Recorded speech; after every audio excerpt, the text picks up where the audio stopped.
menjadi harapan baru bagi kami di Karangasem bahwa akan ada dana-dana yang bisa kami manfaatkan untuk meningkatkan adat budaya, termasuk itu bagian dari pariwisata di Karangasem. Destinasi-destinasi wisata yang selama ini sudah eksis, sudah berjalan, mereka sudah mendapat hasil. Mereka sudah bisa sebetulnya mengurusi dirinya sendiri. Prioritasnya sekarang sebetulnya adalah bagaimana meningkatkan kualitas desa-desa wisata.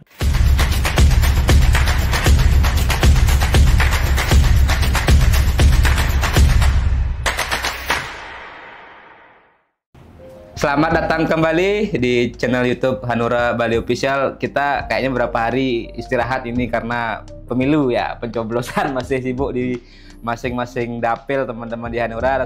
Sekarang sudah hadir bersama kami salah satu kader Hanura dan juga masih aktif sebagai anggota DPRD Kabupaten Karangasem. Om Swastiastu, Ji Guswawan.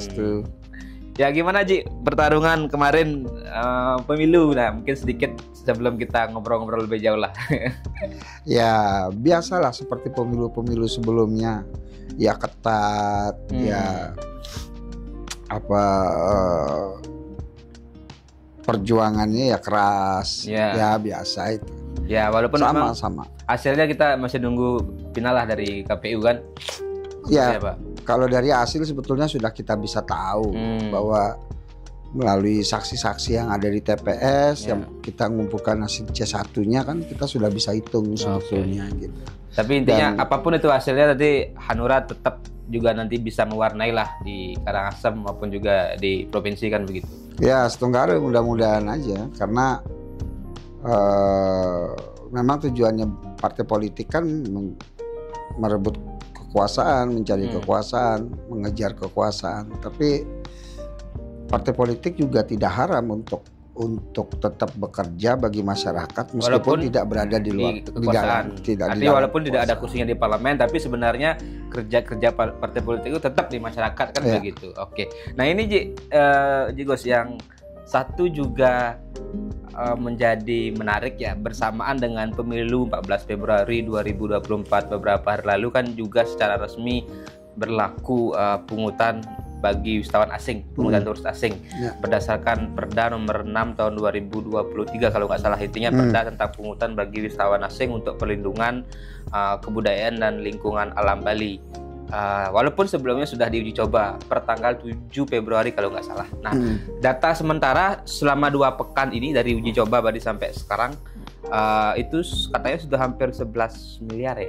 Nah, yang sudah masuk uang dari pungutan wisatawan. Nah, mungkin pandangan Jigo sendiri lah.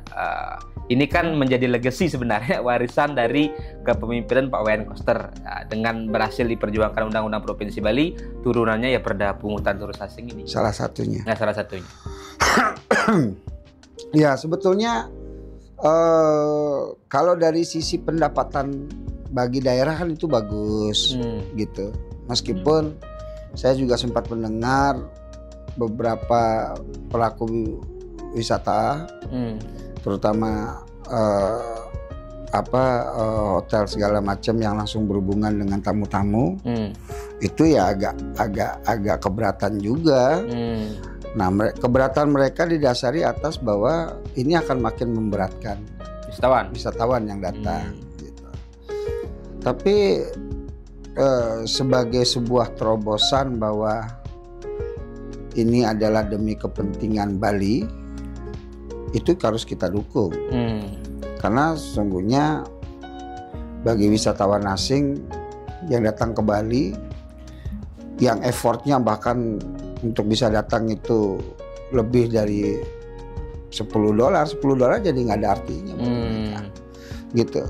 Selama memang mereka mendapatkan apa yang mereka inginkan dan apa yang mereka tuju. Ya, dari informasi yang kita dapat juga sementara ini itu sejauh ini belumlah ada komplain gitu misalnya yang berarti dari wisatawan. Bahkan di berbagai pemberitaan media dikatakan wisatawan juga cukup antusias melakukan pembayaran. Kalau nggak salah sistemnya itu juga di sistem Love Bali yang juga nanti ada Bank BPD Bali yang juga sebagai bank, artinya yang bekerja sama atau pengelola.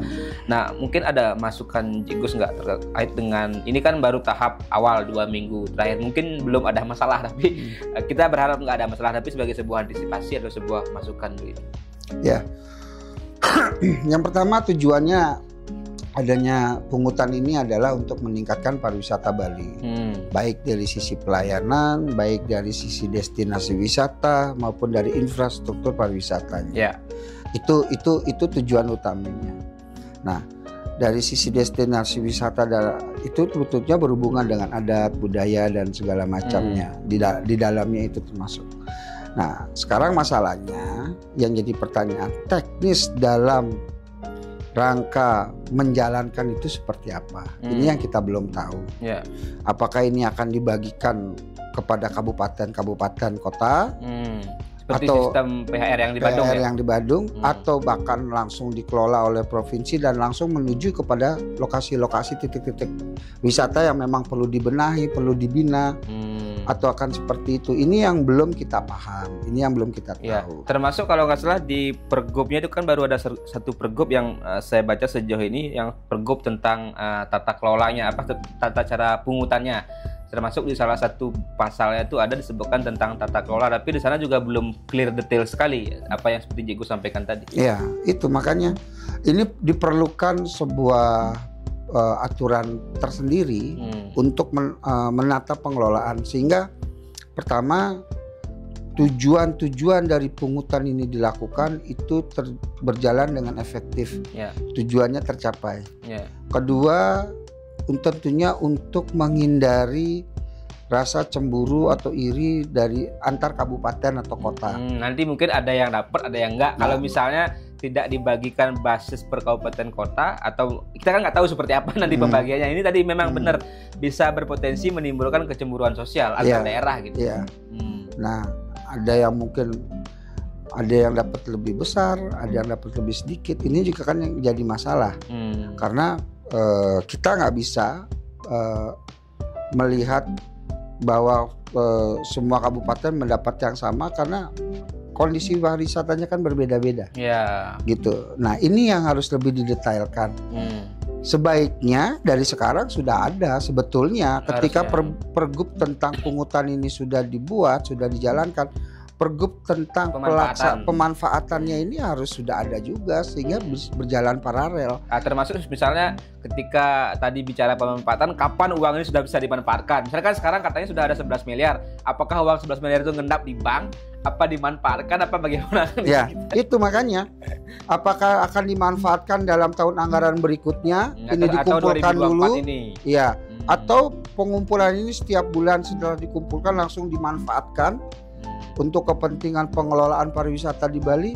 Ini yang harus segera dibuat. Dijelaskan secara clear juga oleh pemerintah. Kan? Sejauh ini yang saya pahami atau yang kita tahu belum ada penjelasan resmi detail lah soal itu. Iya, ini baru hanya disebutkan 11 miliar gitu. Ini yang artinya infrastruktur peraturannya juga belum lengkap, tapi sudah dijalankan. Gitu. Oke lah, ini baik. Secara umum ini baik, tapi permasalahannya yang pemanfaatannya itu juga harus benar-benar sesuai dengan tujuan. Oke, nah tadi kalau misalnya kita asumsikan deh itu misalnya nanti pembagiannya berbasis kabupaten kota gitu, misalnya seperti apa yang dilakukan Badung dengan PHR dan dengan program Badung Angelus Buana ya kalau nggak salah. Nah, Karangasem berkepentingan nggak terhadap dana pemanfaatan pungutan turis asing ini, yang nanti kalau diasumsikan bisa jadi sampai mungkin 1 triliun begitu asumsinya, dengan misalnya 7 juta kunjungan wisatawan?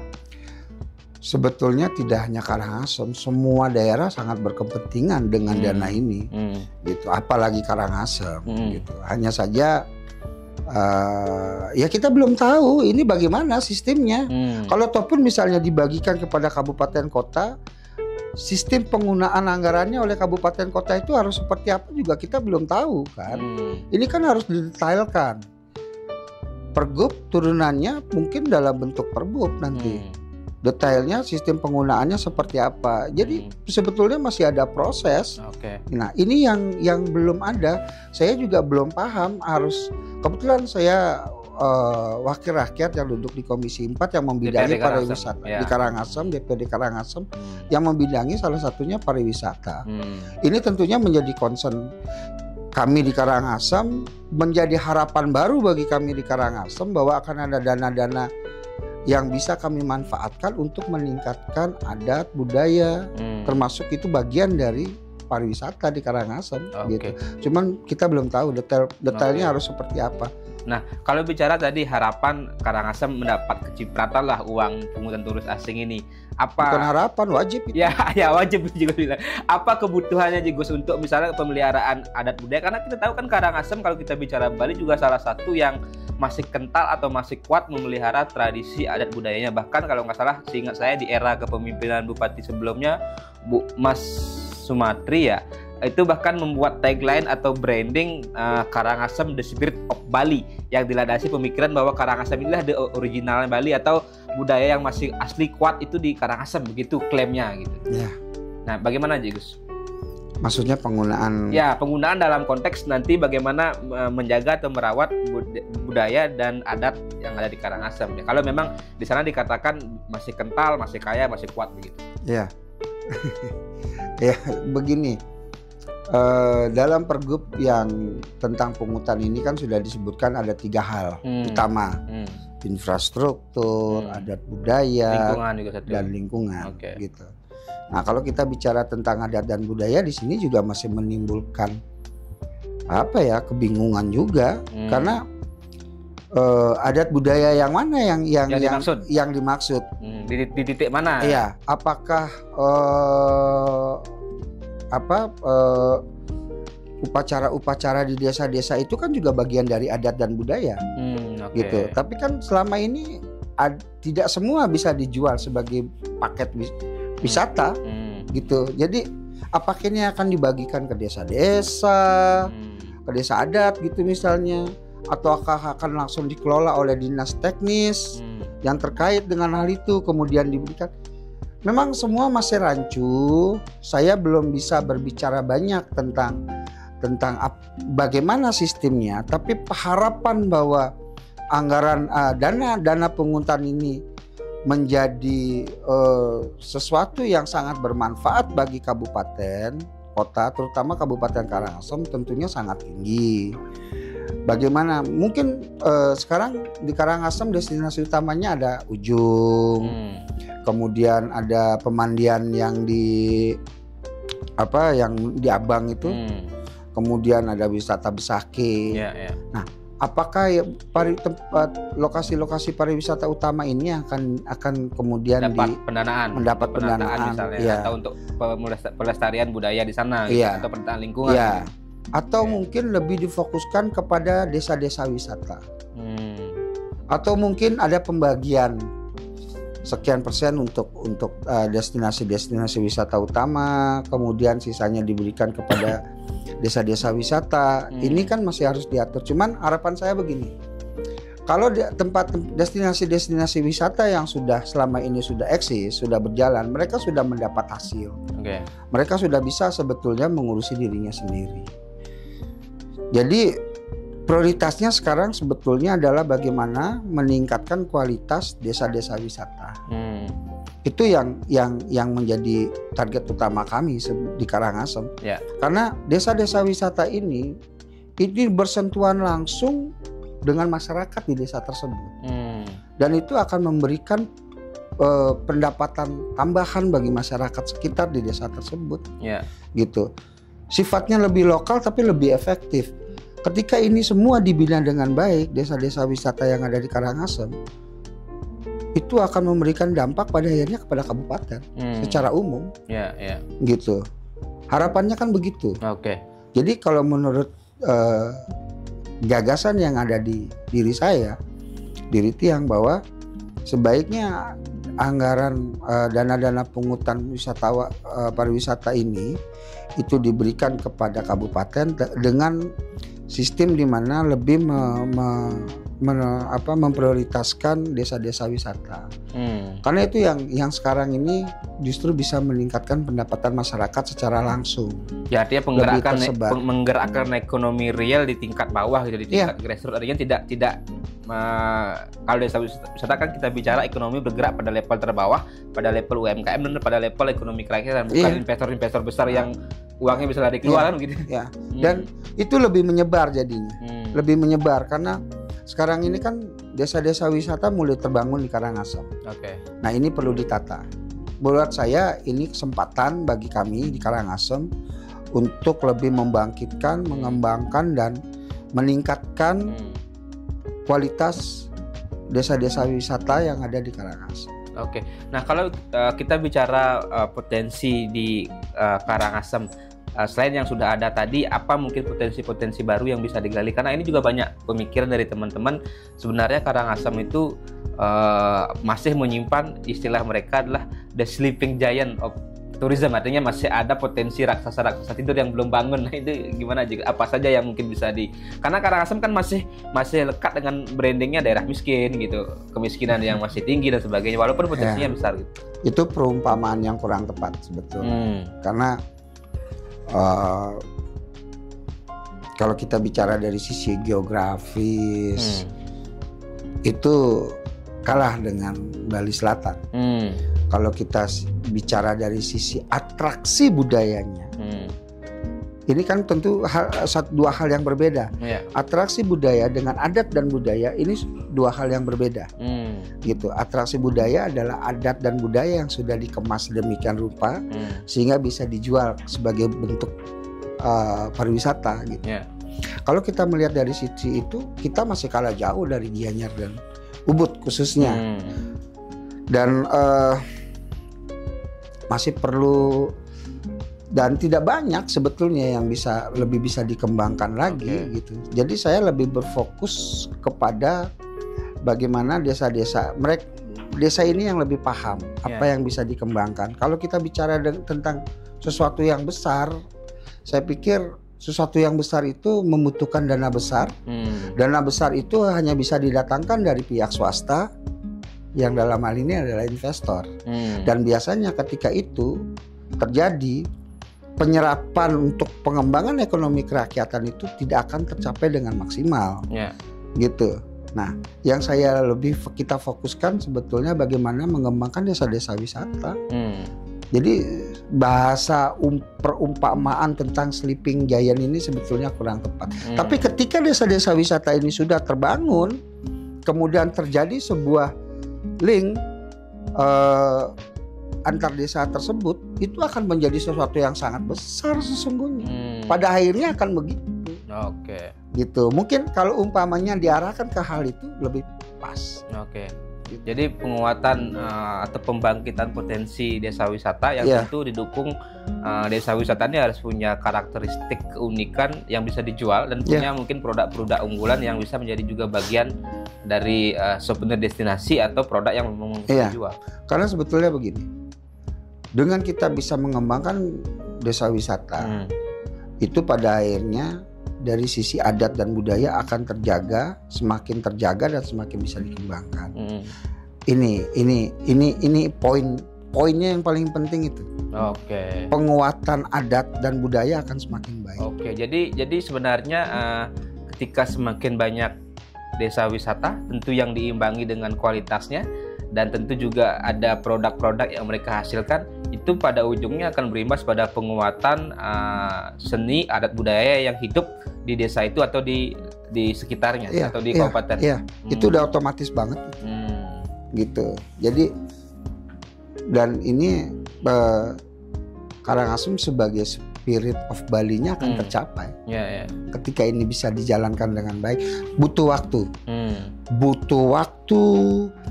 Butuh konsensus bersama dari semua pihak yang memang mempunyai tanggung jawab untuk mengembangkan itu, termasuk masyarakatnya. Butuh waktu. Dan sekarang dengan ditambahkan dengan adanya harapan kita bahwa kami akan diberikan bagian dari pungutan ini, itu memberikan harapan yang baru lagi, memberikan pemikiran yang lebih lagi bahwa kami akan bisa berbuat lebih baik lagi.